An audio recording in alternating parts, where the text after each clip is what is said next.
There we go. Body double. Oh, okay. They just changed the buttons. Okay, we're good. I kept trying to. Okay. I got a message. It was like, this meeting is being recorded. There we go. It must not have went through the first couple of times when I clicked it, but it definitely looks different. All right. So if you don't mind, we can get started with the actual questions in the recording. Definitely want to hear more about those details for the Kickstarter. We get to sure. It's a problem when I start talking to people about graphic novels. I just like get caught up. That's what happens. It starts flowing, and then you're like, "Oh, here we are."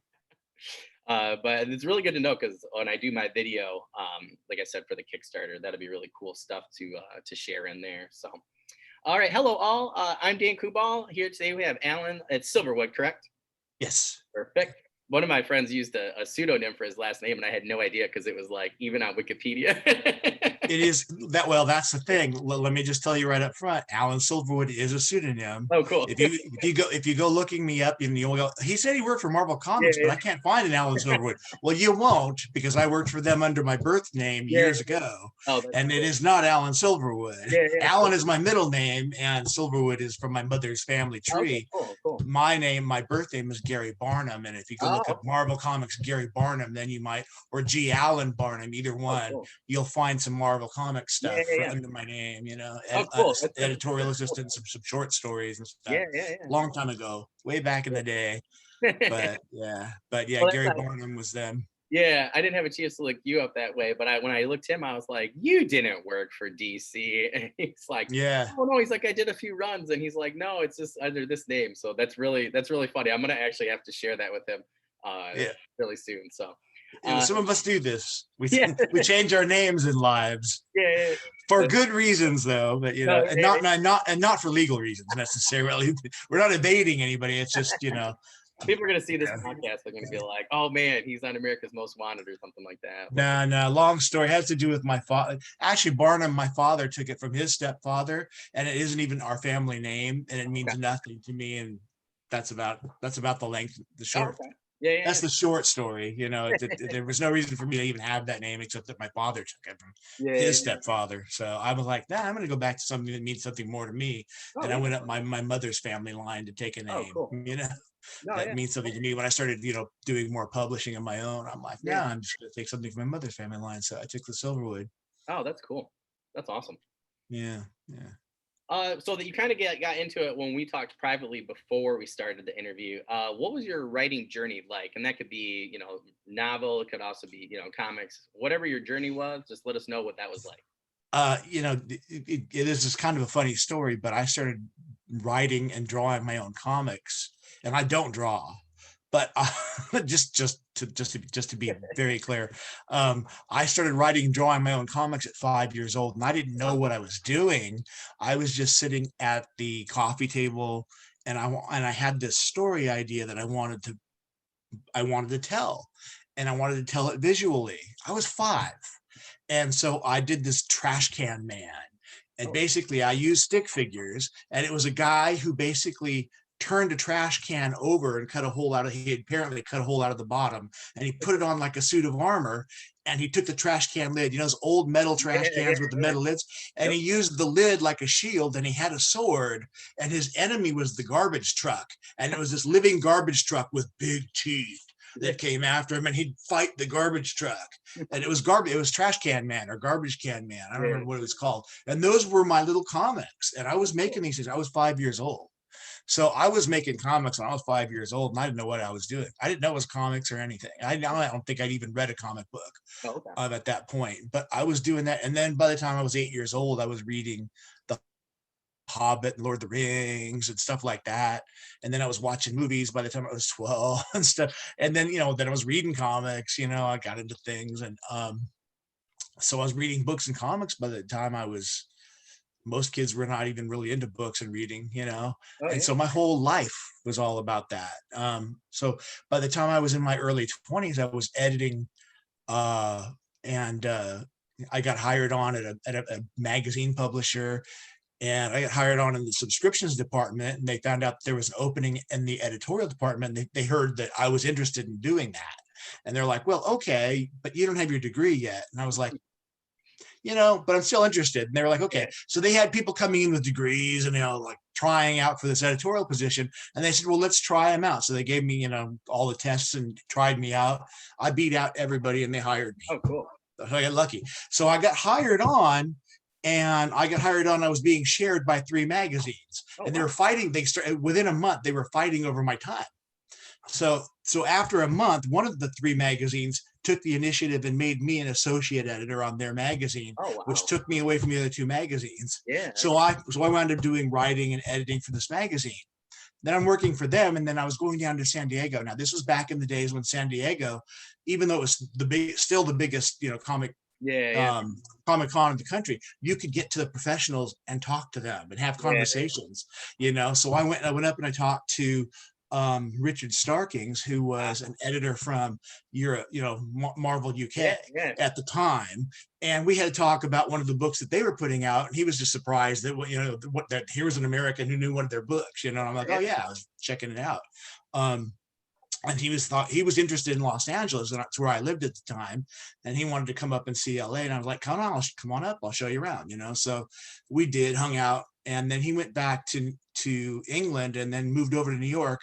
And he knew I was interested in going to work for Marvel, so he said, one of the editors here has just lost her assistant. Why don't you come out and apply for the position? And I was like, no problem. Yes, crap in the back of my Toyota Celica hatchback, and off to New York I went. A week later, I find myself in New York City working for Bobby Chase and living in her former apartment because he had taken over her apartment. And then he moved on and he left me her apartment. So I'm working for Bobby Chase and living in her former apartment at the same time working for her. So, and then I'm working on the Incredible Hulk with Peter David and Dale Keown, working on She-Hulk with a very young Brian Hitch, and Steve Gerber, who created Howard the Duck, and G.I. Joe with Larry Hama, and Mark and Ghost Rider with Howard Mackey and Javier Salteras and Mark Texera. That was that was it. That's where I was at. And I was, and before long I got, they knew I wanted to write for them. So I got asked to write a backup in a West Coast Avengers annual. And the first thing I got to write was a West Coast Avengers, which of course, me coming from the West Coast, that was my favorite thing. My favorite character was Hawkeye. I got to write a story about the West Coast Avengers that featured Hawkeye. I was like, so I was 11. So I was there for a couple of years, did a little work for them after I left, just short story stuff, So I did some editorial stuff, a few short stories. I think I wrote the first Black Cat solo story. I don't know. I've never really fully looked this up, but I'm pretty sure that the first Black Cat solo story was a backup story that I did in a Web of a Spider-Man annual. Black Cat. So I did a little bit of stuff for them, right there at the early 90s, kind of thing. Cool. The gold as I like to see it. I know some people, especially for DC, put that, a little earlier, but for me, the 90s was just like key for both. There was some of the 90s to early 2000s for some of the best runs of comics, in my opinion, for really any company, to be quite honest. I mean, see, I was kind of like, for me, I was like really loving comics. I think I was really loving them in the 80s. And I think somewhere in the mid 90s, they took a left turn for me. But here was the thing. Mark Grunwald, the famous and the most wonderful Mark Grunwald, used to say, as you came in the door at Marvel, he would say, if your hobby is comic books, now you're working here, you better find a new hobby. And it was true. Because what happens when you take something on as a profession, you're going to find a lot of times that it becomes your profession. As a hobby, it becomes a thing that like you just now it's work. Now it's not a hobby. Now it's work. Unless you work, unless work is your hobby. And it's like working isn't necessarily a hobby for you. So it's like, so after that, I kind of stopped. Stopped reading comics a lot from about the mid 90s until, I don't know, I want to say for like about 15 years. It was a long time before I started reading. There was a big break in there for me for reading comics. Like a lot of stuff happened. And it's like, because I was like, I look back at some stuff that happened and I'm going, what were they doing? So like right around that period, like I don't know what happened around that period of time. There was a lot of stuff that just like kind of like went, but they took a left turn from what they had been doing, and I was like, I'm not really into this. Yeah. You know, That's funny because I now, like, when we're talking like after, I think yeah, after a couple years after Marvel Civil War, I think it was like yeah, when Captain yeah. See, America. I dropped out right before that. Yeah. I think that was like, After that, I was like, there was just, I guess there was a lot of Spider-Man runs that I actually really liked. Like When the Stars Go Cold had to be one of the best graphic novels I've ever read, like in my entire life. The writing was yeah, amazing. And then they yeah. like reset everything again. And that's pretty much too, like after the new 52, not the Oh new yeah. one, but the first See, 50. all the resets is just like I was like, ugh. I try. See, now that the new 52, that's when I jumped back in. Okay. I was like, let's give this a chance. Let's try this out because they haven't done this since they did what was the thing they did in the 80s where they had everybody Crisis on Infinite Earths. Yeah. Crisis.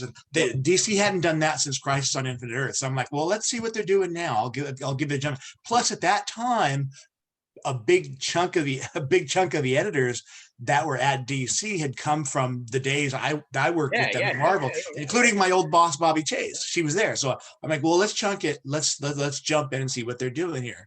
And so I jumped in and checked it out, and I read a few of them, and I followed that for a while, and then like in about a hot minute, they were resetting again, and I'm going, wait, what? And then they started resetting every 2 years, and I'm going, I can't do this. That's why I can't do this. It's like with the 52 reset, there were a lot of people that came, from Marvel and Dark Horse that were switching to DC, and you had guys that were writing Spider-Man and drawing, and then came over, and I mean they were just some of the best stories, for Batman. And right. Yeah, Batman was great right then, right? Wasn't it? Yeah, I mean we're talking that was one of the best runs. That was when Nightwing. There was some good stuff. Yeah, like I think personally that new Nightwing was great. Yeah, and Bobby was doing it. That was great. I was really into the Nightwing. Incredible. And that was and I liked the Batgirl that Gale was doing. And not I mean, there was new things, like I just like you said, like I just kind of diverted for a while. Right. I mean, I do like new things, but I also have an affinity for some of the old stuff too. There's a middle ground. And that's what I've tried to do with my comic is like in my comic, I've got some throwback stuff, kind of like old, but I'm kind of blended with like a whole new direction, kind of like it's like you think you've seen this concept before, but I'm going to show you a whole new twist on it. And it's like it's kind of comes out as quirky. And that's the best way I can describe it as quirky. And I'm like, I kind of like quirky. It's like it's good because it winds up being kind of fun, but at the same time, there's an undertone in there that you can kind of appreciate whether you like old stuff or new stuff. It's like that's something that really you can find your way no matter what you like. You're going to find something in there that you're going to be going, I can relate to this. And the thing I liked when you first saw, like, was we're Facebook friends. The thing I first liked when you were sharing, your new graphic novel with the SPIs Among Us, like, there were a lot of things that I really liked in terms of just the look. And in terms of, the different ideas and the panels you shared, even like the different, just the tone I really felt where you were looking and, the directions, the visuals and things like that. Yeah. And, the characters that you were sharing too, I felt were, again, more real to me because, again, there was like the Wildcat from, DC, like from the mid 90s. And I just felt like a lot of your characters had that type of realness to them where they felt like they were people and not like gods, so to speak, I guess. Yeah, I'll tell you what's funny about that. In Spies Among Us, first off, Spies Among Us is a play. The SPI stands for superpowered individuals. Oh yeah. Because I didn't want it to be like about superheroes necessarily, because all of these characters have the ability to be either good or bad. Yeah. All of them. So you don't always know. Like the person you think is the best person, like you start out with a guy who you think is like the nicest, coolest guy in the world in the first issue because he's saving the bad guy. And you're like, what a good guy. He's actually saving a guy he would normally, like leave him to gang justice or whatever. But he's such a good guy that he's saving a bad guy, but by the third issue, he's breaking the Geneva Convention. No shit. This is the kind of stuff you're up against in this book. You don't know what's going to happen and who's going to do what, there are things in this book that you're going to get surprised by a lot of stuff. but the spies, super powered individuals, spies among us. There are spies among us. One of the things you talk about, their look, in my mind, most of these guys, because they've been kept hidden from the public by a Dr. Anonymous, a guy with this immense power that I've never heard of any character having in the entire history of comics. I've never heard of a character with this kind of it's like it's a vast, amazing power, and it's like it's a power I've just never heard of anyone having. And when we finally expose it, it's kind of going to blow your mind a little bit, but not as much as it would have when I first thought of it 25 years ago, but it's still going to blow your mind.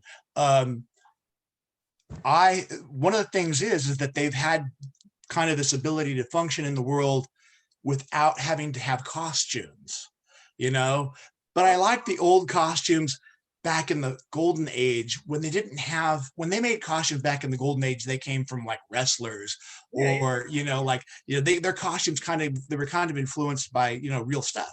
And I'm like, I didn't think about that, but what I started doing is I thought about these guys, and I'm like, some of them have costumes that look like superhero costumes, but some of them have costumes that if you look carefully, it's like this guy went down to the local gardening shop and bought fishing gear, or this guy went down to the local sports store and bought leggings and whatever, or this guy went down to the local sports store or camping store and bought whatever and threw it together. Or it's like a lot of their outfits are kind of based on stuff that like somebody might have ran out in a hurry and grabbed, because they've never been exposed before, and suddenly they're exposed to the public, and they're like, I gotta hide my identity. So they kind of had to scramble. A lot of these guys had to scramble and put together, if they didn't already have something, which some of them did, but a lot of them didn't. So some of them had to scramble to hide their identity. So you get a little bit of that look, like one guy has on a lab coat and like a bike helmet and some motorcycle boots on. I mean, it's like when you look at him, it's like it all comes together. It looks kind of cool, but it's like, but if you think about it, how he came about that costume is a part of who he is, and you don't really think about how deep in we went to develop this character, how much I thought about designing this character.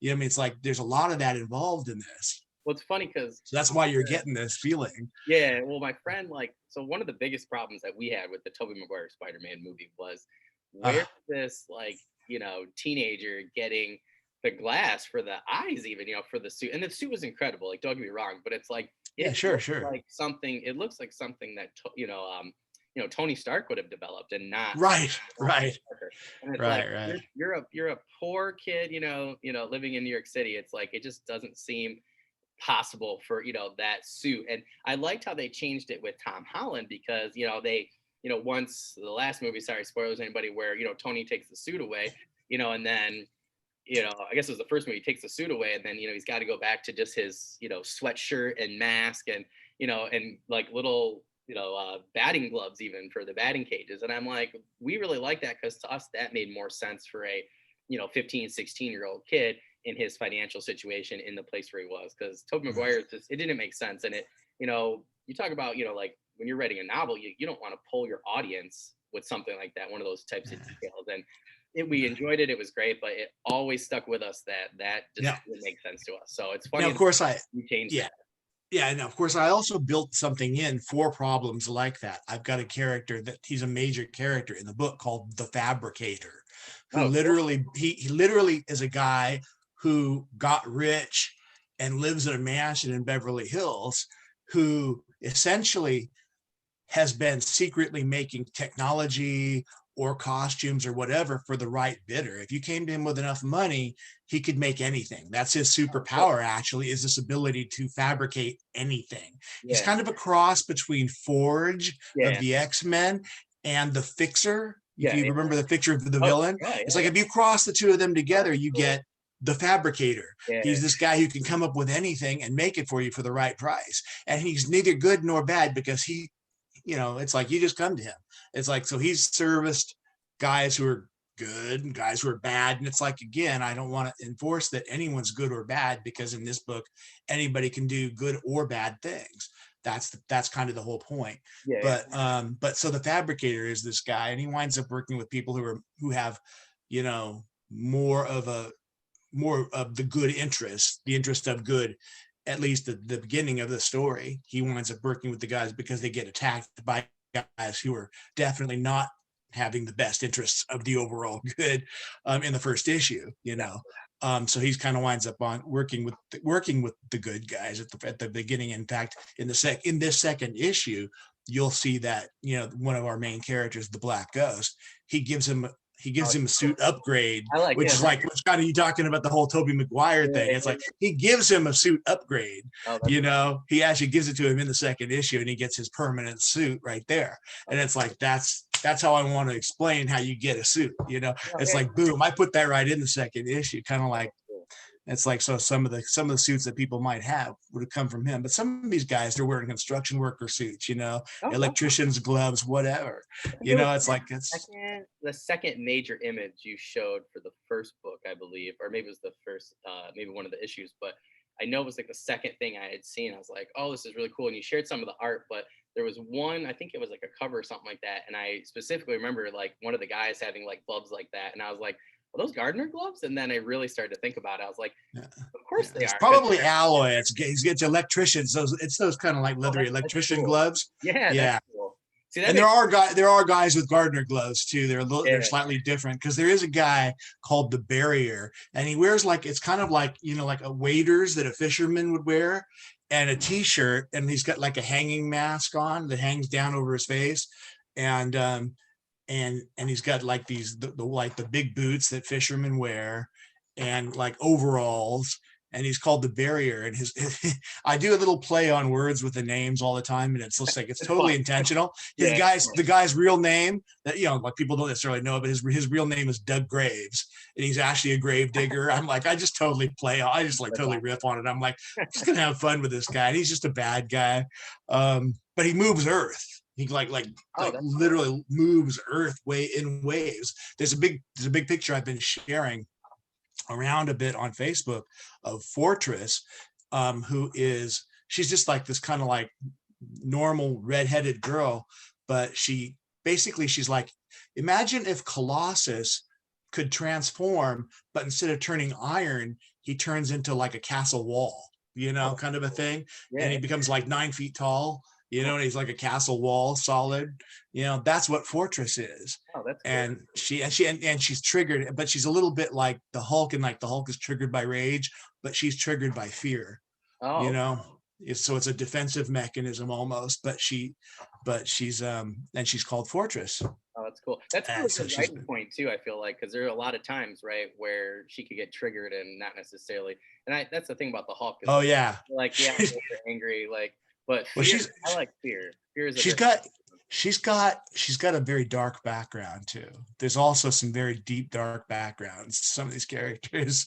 Wild Swan has a very deep, dark, sad background. Wild Swan you see her a lot. She's the character. She's kind of she would look, you know, if you described her, she would look like a kind of a small, beautiful Asian like model, you know, kind of thing, but with beautiful big white wings, which would mean she would never have been able to hide out, you know, as a superpowered individual, which means that she had to live in a small town that they have, where spies who could not hide among society during the time they were being kept hidden by Dr. Anonymous. He couldn't hide all of them. So there's a place where some of them had to go, and they'd have to stay hidden. And in that town, Fabricator created a device that kept it cloaked, sort of. Like if you went through that town, you'd come out the other end and you wouldn't remember you were there, kind of thing. So, but she came from there because she was unwanted by her parents when Dr. Anonymous, when she was born, anything that was created publicly that exposed superpowered individuals, Dr. Anonymous would show up and then make it somehow magically unhappen.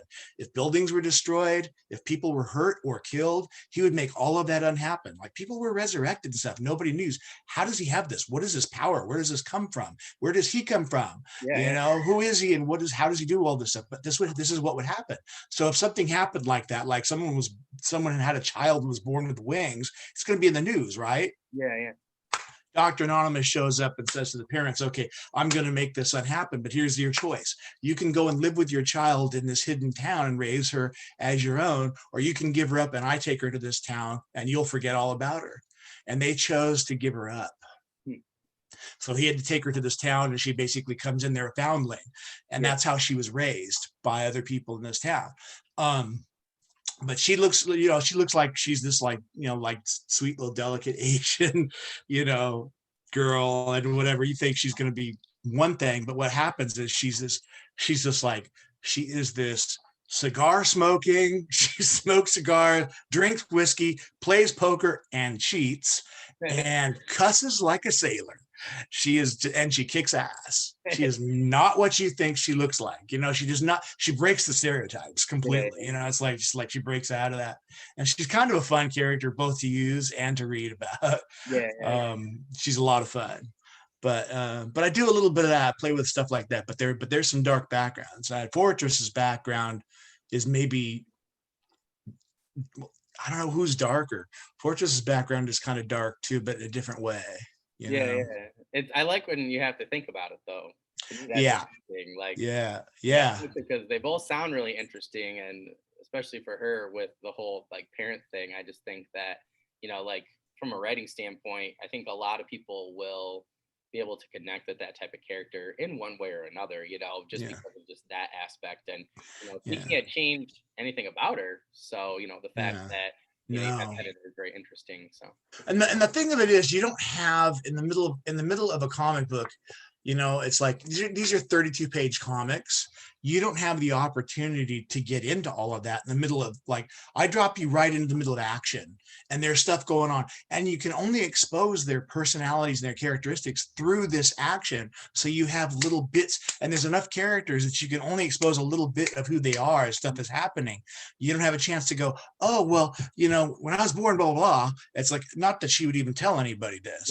So, I'm like, eventually this would come out in the story. It would roll out, and gradually you'd find out about it over a period of issues.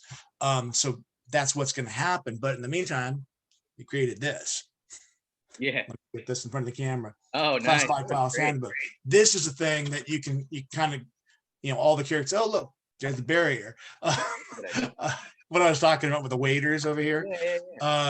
This basically kind of shows you the characters that you meet in the first issue. There's Fortress transforming. It's basically a thing I created, and this was just as a 24-page. This was a stretch goal. Every page has a piece of original art on it, plus some pieces from the comic book, and it kind of gives you a little bit of that story about some of these characters, so you get a little bit of their background right up front, so you can kind of familiarize yourself with the character if you're interested in that. If you want it, it came in, and I've got it, as part of. I actually made it an add-on with the second, the second Kickstarter, so that people can go, I can catch up and really know about these characters a little bit more than I will know just from the comic immediately. I can know this now rather than wait for it to unroll in the story, and it can kind of help you fill in some of the stuff that you can kind of know about them here, if you don't want to wait for it to unroll in the story as the story unfolds. But I just thought that might be kind of a fun thing to have on hand. I see a lot of guys do this, and I personally friggin' love it. I mean, if you look, I still have these. If you remember back in the day, I still have those. I have some, even though they're completely outdated now, and they absolutely mean nothing because everything's changed. I saw the Wildcats ones. There's like 3 from the Wildcats. There's it was like one of the first Midnighters too. I had one of those for the Midnighter. So Well, a lot of indie guys are doing them. I mean, most of the indie guys are doing them for their own universes. Oh, yeah, and I pick up every one of them. I grab them. In fact, Roy Johnson has a Kickstarter running for his right now for Standard Comics. Okay. He's got one right now. He's coming. It's winding down pretty soon for Standard Comics. He's up to like the third or fourth one for his Standard Comics Encyclopedia, which I like to get his because his are really nice. Okay. He really does a nice job on them. Yeah. But yeah, there's a lot of these are coming out, and people just know that it's something that a lot of people really enjoy. I know I dig them. But oh yeah. Like I said, I still have mine. So if they gave them to me, I had them, especially because they would hand them out at the comic shop with, just whatever your issue was that week. And the funny thing is like you said, like a lot of people probably didn't save them. So that's kind of interesting. That's kind of funny. I'm like, can't even imagine not having saved these things, man. The art I never would let those I feel go. like it's always really good. So for me, I always just kept the art, and some of them they would give me another one the next week, or if I went back that week, and I would literally keep one with all the comics. I would just put it in like together just so I would have just as a keepsake, and then the other one I would actually cut and I'd use them as bookmarks or sure, yeah. You do that too. Absolutely. I guess we actually covered quite a bit so far, so I guess we can move on to one of the other questions. Yeah, we kind of blew past. I think we kind of blew away from my writing journey after. Well, so here's my thing, and a lot of people ask me, and I'm intending this podcast for people like me who are in the process of finishing their first piece of work, whether or not it's a graphic novel, whether or not it's writing something. Like I'm done with my first draft of my book one. I got a bunch of others that I need to finish up for draft, but that one, like, it's interesting because you brought up a lot of different things just for character development, Right. Even just like with the names of your characters, that's something that I do. So a lot of little interesting pieces that I feel, this isn't really for me like a beginner podcast. It's more of a journeyman podcast. And feel like we've gone over a lot of stuff that, to me, like has really even helped me with my writing and thought process for characters and stuff like that. So I feel like we're on the right track. So I guess the biggest thing I would really like to know after what we've talked about so far is really going to be, what do you find the similarities are and differences between writing? Because I still have your epic fantasy in my cart, actually. I grabbed that first graphic novel. So again, that's going to be in my next video for us for promoting your Kickstarter, and your other, products. But like that was really interesting to be your Facebook friend and talk to you about that journey a little bit, on Facebook, but then to find out that, really, comics is also where you're at. And to me, like that was really interesting. I'm bi-literal. I'm bi. Categories. Like, you're in both categories. I mean, they're huge for indie. I always wanted to be a novelist. Even before I thought I wanted to make comics, I think, even though I was making comics first, probably, I wanted to be a novelist. So I had this idea when I was a teenager for this epic fantasy series. And I have all these other ideas for novels. Now I have like a full cocktail of neurodiversities. I have ADHD. I have extreme anxiety or extreme panic disorder. They think I'm on the spectrum. I have a lot of mental stuff. So sometimes it's really hard for me to stay focused on stuff, and novels take a lot of focus for a long period of time. Yeah. So it's very hard for me. I actually got my first novel out in this trilogy, in this epic fantasy trilogy, and it did all right. I haven't been able to finish the second novel. I'm like 2/3 of the way there, and I've got the cover. It's gorgeous. It looks great. I just have to finish that, and then of course the third book will be a breeze, I think, after I get the second one. The second one is the big meaty chunky one, because that's the one where everything kind of switches corners, and it's like I left it. Yeah. Well, see, I give them the zinger at the end of the first book, and the second book is like, now we're rebuilding into a new direction, and then the third book is, of course, the conclusion to everything. But there's been a lot happened between the first book and the second book. Pandemic, a lot of health issues in my family. I had a death in the family. I had my sister had a stroke. My sister, who's basically been like my mother because I was orphaned at 20. Both my parents died within a couple of months of about 6 months apart. And so my sister, who's been kind of like a mother to me, had a stroke, and her husband, who's been like a father to me, had his vocal cords removed and can no longer speak. And this was all right before or right at the beginning of the pandemic. And then we had a freaking pandemic. Yeah. And in the meantime, I had a lot of panic attacks, including, being in hospital. Also had some stomach stuff happen, like some pancreas stuff. My girlfriend had an emergency appendectomy in the middle of the pandemic. My daughter had a hospitalization. I had to take her to the hospital for something. What did hers turn out to be? Was it her gallbladder or something? I mean, I don't know. It's just been boom, boom, boom, boom. Again, I've been getting and this started way before the pandemic. All of these things started happening going back even further. And it's like all of this has just kept me from being able to even get that second book out. I've been getting hit by just thing after thing after thing. And you take the pandemic out of the picture and all the madness in the world, which is not good for my head anyway, or anybody else's head, and we, we're very lucky in that none of us have had COVID. So even taking COVID out of the picture, it has not been a smooth time.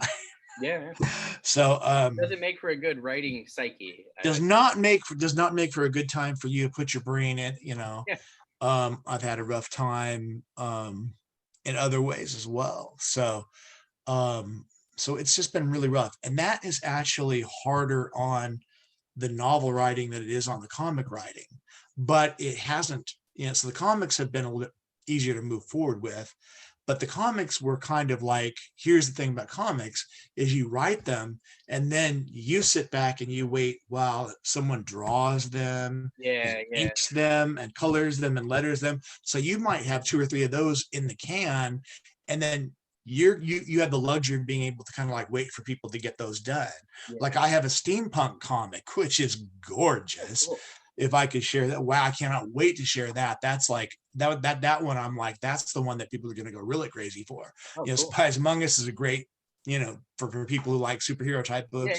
But this steampunk book is just like amazing. Different people there, right? Where that's fantasy, sci-fi, historical. And it's amazing. It's really amazing, and it's a great story.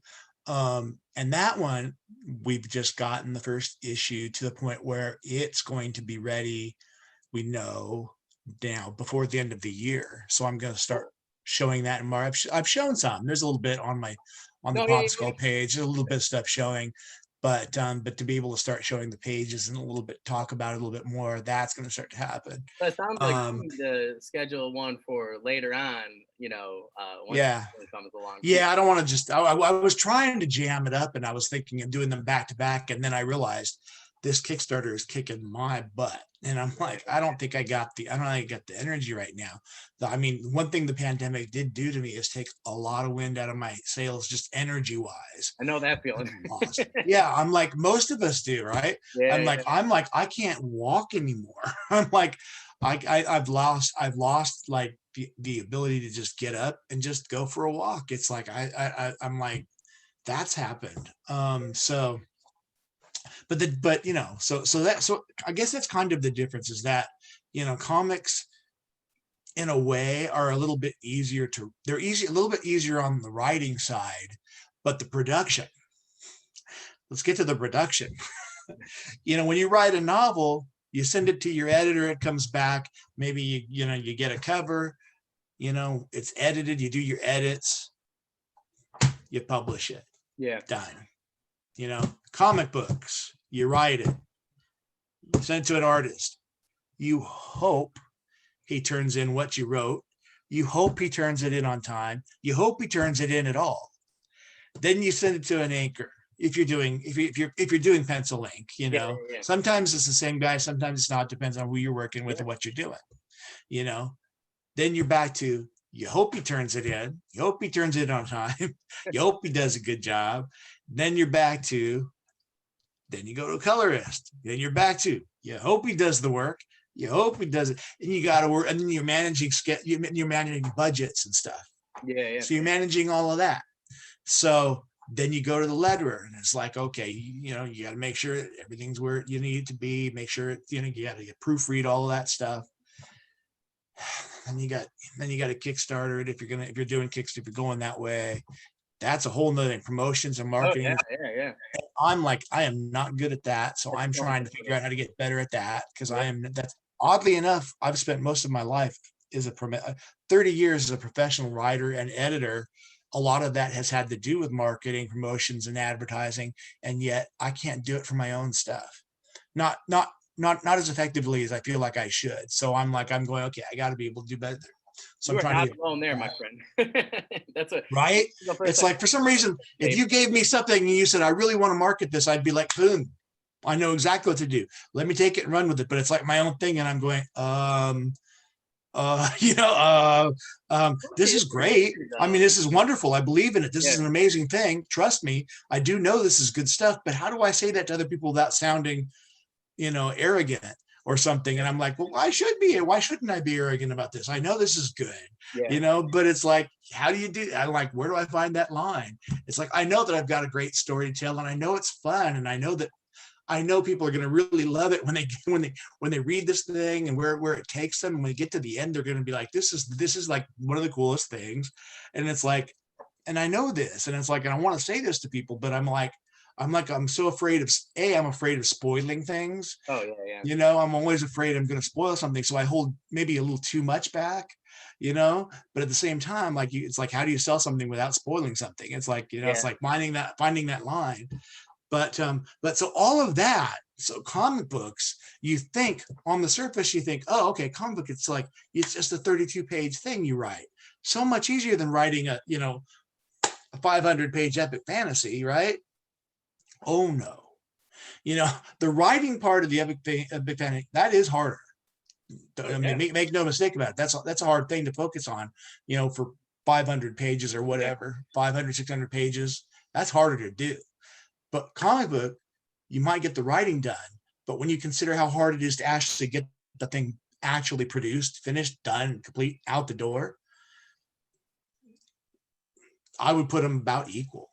Well, it's like a group project in college, right? Like, that's my friend was saying with his Kickstarter, he was like trying to get everything going, and I was like, I was ready to buy and everything, and he was like, you know what, we had to stop. He's like, people, because of the pandemic, like, one of the artists like had COVID, and then right, and like her family had COVID, so it was like his production. I've had that too. Yeah, I mean, he ate maybe like $1,000, but he's like, there's no way we're gonna be able to finish on time, and and he's like, it's like a group project in college. He's like, I can't do the next part until I get their work, and he said he was like, because I asked him, because he was really complaining, because he also did an epic fantasy, which is kind of funny. And he was like, I think I would rather do that process, even though I hated it. He's like, but at least it's on me at the end of the day. And he's like, it is an intimate project, he felt. But he's like, also, he's like, because, he can only kick himself for the epic fantasy. But, like, he can, do whatever when it comes to editor and stuff, I guess, or beta readers. But, he's like, this graphic novel is a group project. And, it's just and it has been tough. I've had that with artists who, like, I'm sorry, like, my girlfriend's got COVID, or something, or I've got COVID. And it's like, it's like, God, just take care of yourself, No, get your health straightened out, you got to deal with that first.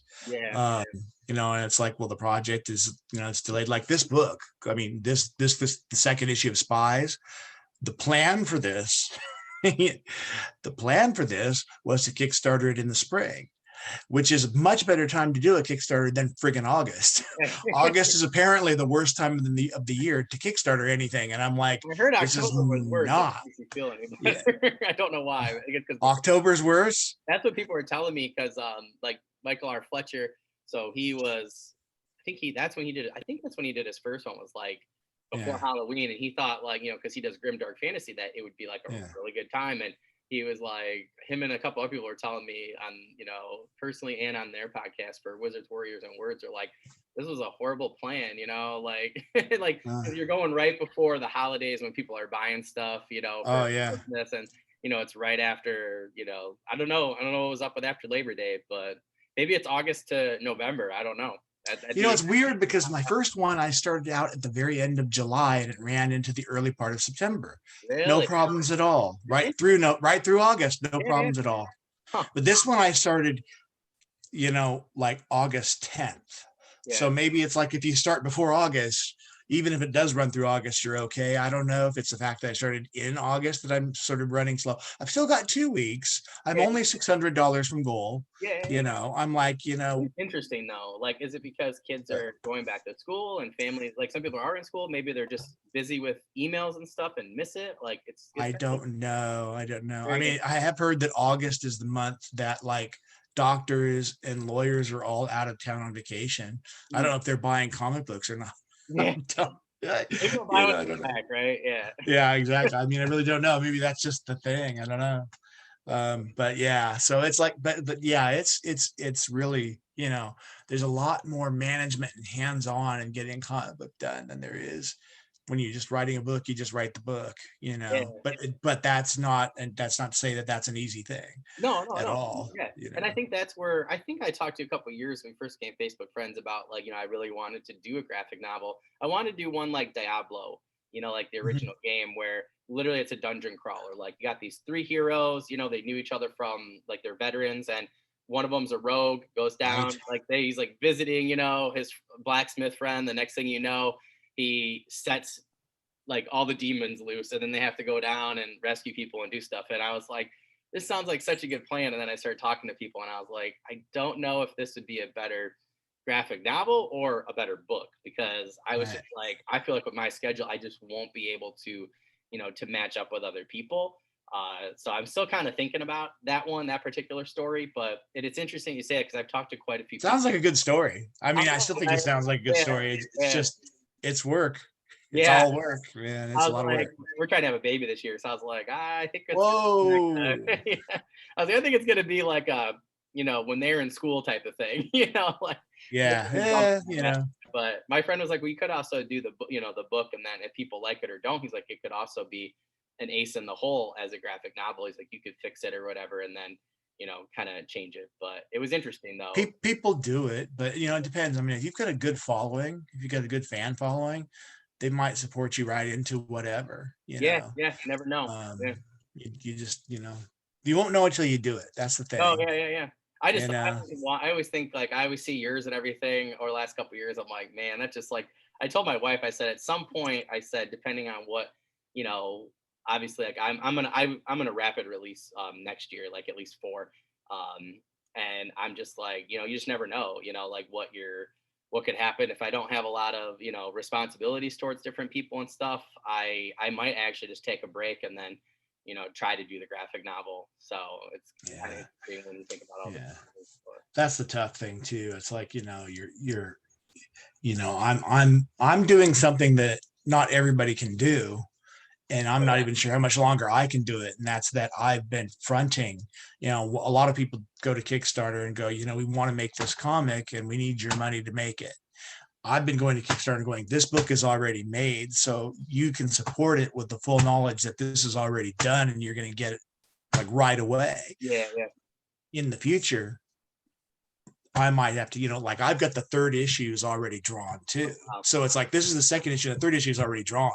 So it's like, that at least the 3rd issue is already made.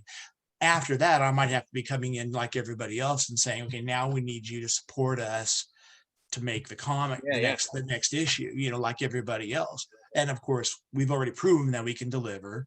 By then we'll have proven that we've delivered 3 issues. It's not like we're not going to deliver.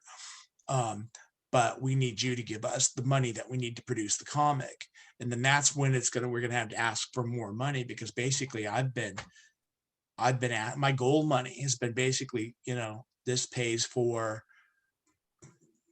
a little bit of what I put out. This does not cover. I'm eating a lot of money on these things. Basically, I'm willing to do that to get this introduced to the market. Yeah. And then maybe once we've got people to discover it, once I've got people, get more and more people aware of the product, then I can go out and say to them, okay, now we need you to help us to really pay to make these. Well, because it's not that cheap. No. That's like one of the guys I was like, grabbed his graphic, like his first comic, and I was really expecting like number 2. And I mean, this has been, obviously stuff's happened because of the pandemic, but I'm like, I'm ready for issue 2. And I mean, it was like a great first issue. And, he's like, well, we're doing these other things. I need more time. I'm like, well, whenever you do, get it going, I'm like, I need issue 2, because it was a great character, a great fantasy setting. And it's kind of, it reminded me of like old school Conan with Robert E. Howard. Oh, yeah. He had a very interesting character. I'm hoping to have him on at some point, so I'm not going to say who it is, but I'm going to try and go back through with this product and promo it. But it was really good. And it's interesting that you said that, because I believe he did the same thing with his group. And I know he did really well in the first one, but again, like you were saying, like stuff happens. But I do believe you though, where, if you can get people, they'll come back. For, like me, I'm ready to come back for another issue. And, it could be a year later. I have this other one that I was looking at, and I'm like, if they do a second one, I'll be doing the same thing. So yeah, I definitely think that's true. People like it. Yeah, I mean, I wanted to build that trust in. That was kind of my plan in the beginning, is like, let me make sure that people understand that we're serious here, and that we can deliver the product. And it's like, before I start going out and just going, hey, we've got a comic idea that we want to put together, and we're gonna ask you for money. It's like, no, let me show you that we've got a comic. And then, when we get to that point where we need to ask you for money, it's like, we can say, hey, look, we've already got a couple of things here, and now we're asking you for the money to make the next thing, the next issue. It's like, now there's already a series running. It's not just something out of the blue. This is already here. Just seems to make sense to me. I like that type of strategy. It definitely like, I guess I haven't really asked people, that's what other people, I know a few people that's what they specifically told me they were doing. I was like, the one I was like, this is a cool comic, I'm like, I'm gonna buy it. And I was like, especially because it's somebody, people I know, I'm like, that's definitely gonna be something that I do. So yeah, that's where, I'm excited to get yours and check them out and everything. Thanks. Cool. We were doing, other issues and stuff. So I was like, oh, cool. My wife's like, that's the guy that you're going to buy the book from, right? The Epic Fantasy. I was like, yes, that's the same guy. So she's like, it's been in your cart a while. Cool. I'm like, I know. I'm like, it's just like, every time I go, it's like something happens, and I'm just like, oh, gotta get Alan's book. I told her, I'm just gonna give him at the same time this week. This Saturday is my birthday, so I was like, hey, oh, happy birthday! Thank you. I was like, wait, this Saturday? Oh, you're pretty close to me. My birthday's a couple weeks. Yeah, I'm just a couple weeks away. I'm in September, early September. Yeah. When is yours? 13th. Oh, okay, cool. So that's day after one of my really good friends from high school. She's the 12th, so that's really yeah. I feel like it's a birthday time of the year. Yeah, I feel like everybody's got between us. I just met like the 5th person ever in person that has my same birthday. And I know everybody after us, and then like end September, I'm like, yeah, me too. But ours is pretty funny. Good, so. Well, it's funny because my son is his birthday's on 9/11. Oh wow, that's his birthday. Yeah, so, it's kind of funny. He changed it. He was like, I just can't, like, he had like he unfortunately had like a uncle that passed away. Because he was a firefighter, and he just couldn't handle all the the smoke and the chemicals and stuff. Gets to you, and he was like, my birthday is the 12th from now on. I'm like, I get it. I'm like, I totally understand. So yeah, that's interesting. Well, tell him I also said happy early birthday. That's awesome. Funny to see how many people are between me and you. I feel like that's so funny. Anything else? Any other comments or anything like that you want to share with me? I don't know. I mean, did I really tell you about the book? I mean, I guess you know Oh, about the book. So So sorry. So the only one I didn't send you, sorry, was this is the part for the actual promo itself. Because if you just send me the links and everything, I'm gonna put them in the comment section for the YouTube. gotcha. Uh, Okay. sorry, like I said, it was been a really crazy day. Yeah, so this would be that Yeah, no, time it's to great. tell us exactly what product you have, where we can find it. Obviously, I'll have all the links and everything set up, and I'm doing a TikTok and BookTok campaign from now until your Kickstarter is done. Awesome. So Very cool, man. Thank you. yeah. It'll Really be appreciate pretty that. much there on my Twitter. So I'll be tagging you and stuff like that, and we'll just get as many people as we can to share it. That's awesome. Hopefully, we'll get you over. So if you want to tell everybody now exactly what your product is and where we can find it, and then like I said, it'll be in the notes and a few other places where the podcast is. So. Right now, the thing that we're trying to do is get over the hump on the Spies Among Us, the second issue Kickstarter. We're like 70, almost 75% funded because of about 2 weeks left in the campaign. And it's the second issue. Basically what happens with Spies Among Us is we drop into, it's essentially supposed to be our world, and it's 2012. It's a little bit of what we like to call an epic superhero mystery. Superpowered individuals have existed among us for as long as we have existed. Mythology is not really fantasy like we think it is. It was real. Greek gods, Norse gods, or whatever, they were superpowered individuals. Oh, that's cool. We just call them myths, because that's what we thought they were. They thought they were gods, but they were actually superpowered individuals. But when we get to the modern times, the time of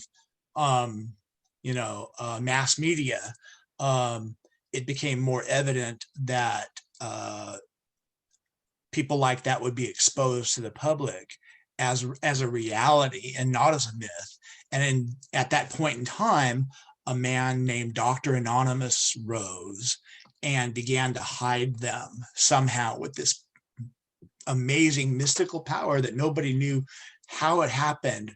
Other spies, superpowered individuals, kind of describe his ability as it's like he opens the sky or something, and then he undoes whatever happens. If a public event occurs where spies are exposed to the public, he shows up and he makes it unhappen, and everything goes back to normal.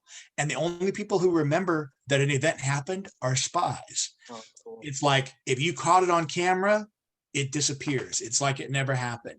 If you caught it on tape or film, if it was recorded, if people saw it, if a whole bunch of people saw it, it just never happened.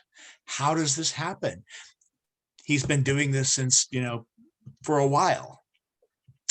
But what happens is one day in 2012, he doesn't show up after an event that exposes superpowered individuals to the public. And they call it the exposure event. In other words, the first event where superpowered individuals become publicly exposed, and he doesn't show up and undo it. And it's like, what happened? Did he die? Was there foul play? We don't know what happened. So it's mysterious. He mysteriously vanishes.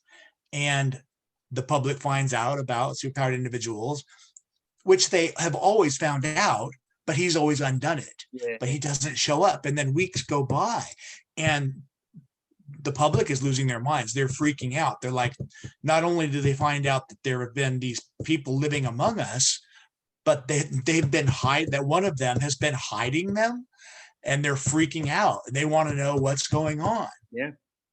So there's a group of them that kind of pulls together and go, we're going to go find him. But there's also other factions that kind of don't want him found because they like the fact that now they can come out and operate and do whatever they want to do. Some of them for the best and some of them not for the best. So there's all these factions forming. There's public things. And basically, so there's a lot of chaos that they're having to fight through. And then somebody kills one of them. Oh. And the question is the public starting to kill them because they are afraid of them? Or is it one of their own? Who's killing them? Who's going to start killing spies? Is this become a pattern? So this group that has to find him, there's a little more urgency to it. Like, we need to find him so we can they're hoping that he can put the genie back in the bottle, kind of thing. But in the meantime, they've got their hands full because they're being attacked by the public and sometimes by each other. So there's a lot going on. There's spies fighting spies, there's public attacking spies, and there's just a group of them. They really just want to go look for Dr. Anonymous, and they find something that one of them kind of exposes that none of them even knew about. At the end of the first issue, he kind of blows open the door on the fact that there's something that none of them knew about, except for him. Blinker kind of exposes something that none of them really knew about, that, like, oh my God, if we have to find Dr. Anonymous, we may never find him. It's like, if you think about looking for a needle in a haystack, this would be like looking for a needle in infinite haystacks. So that's where we kind of left off at the end of the first issue. The second issue, we're sort of basically picking up there, and then we start to find other things. This is where we start to learn about that hidden town where Wild Swan comes from. We get our first look at that. And this is where we introduce Point and Pendulum, as they're going to become part of this journey to find Dr. Anonymous. We get a look at the fact, we get that thing where the Fabricator exposes that he creates suits. That little tidbit comes in, and and we start to begin to expose something with the Court of Justice, and there's a little kind of a human exposure here about how people are reacting to them on more of a personal level, because the Court of Justice is this group formed by the government that goes out. Their specific mission is to hunt down spies and either make them come to work for the government or arrest them and bring them back someplace. Now, someplace shows up in number 3. Number 3, you'll find out that there are a whole bunch of spies being held at a particular location that you didn't know about. And that gets interesting. That's going to be really interesting and really weird. That's where things get really, really interesting, really weird. It also becomes a whole divergent thing for all of them. So that starts to happen, but it opens up a very human reaction to how the public sees spies is exposed in this one. So there's a little bit of that going on. You get a little bit of that, and that begins to start down another path and another journey that's a part of the whole big picture. So we are getting little bits of hints, a little bit more, putting together a little bit more of the world, at the same time starting to drop in a little bit more of this. There's a lot of hints along the way that are going to actually start to add up and come together as we get to what actually happened to Dr. Anonymous. Oh, that's cool. Or what didn't happen to him. Why he stopped, or why he disappeared, or where he is. I'm sold. I've been sold since I knew you were doing it. But where can people, like I said, I'm gonna put everything in the notes. Sorry, we're just running out of time for the Spotify. Sure. Where can they find your product? I'll obviously put them in the notes, but I just was trying to direct them towards any social media thing, anything like that for you, just to help out. So the first issue of Kickstarter, the first issue of Spies Among Us is on indieplanet.com. Oh, cool. The second issue is currently running on Kickstarter for 2 more weeks. And there is the source book, which is an add-on. You can also get the first issue as an add-on. Oh, cool. There are some amazing variant covers on the Kickstarter. Plus, there's some stretch goal stuff. There's also an option to have your likeness appear in a future issue of Spies. Cool. As a spy, just as a cameo. That's an option that's in there. We had a couple people have that done from the first one, and we've got a couple of really neat spies that came out of that are going to show up in a future issue. So there's going to be that option still. It's still in there. There's a couple there left, but it's on Kickstarter right now.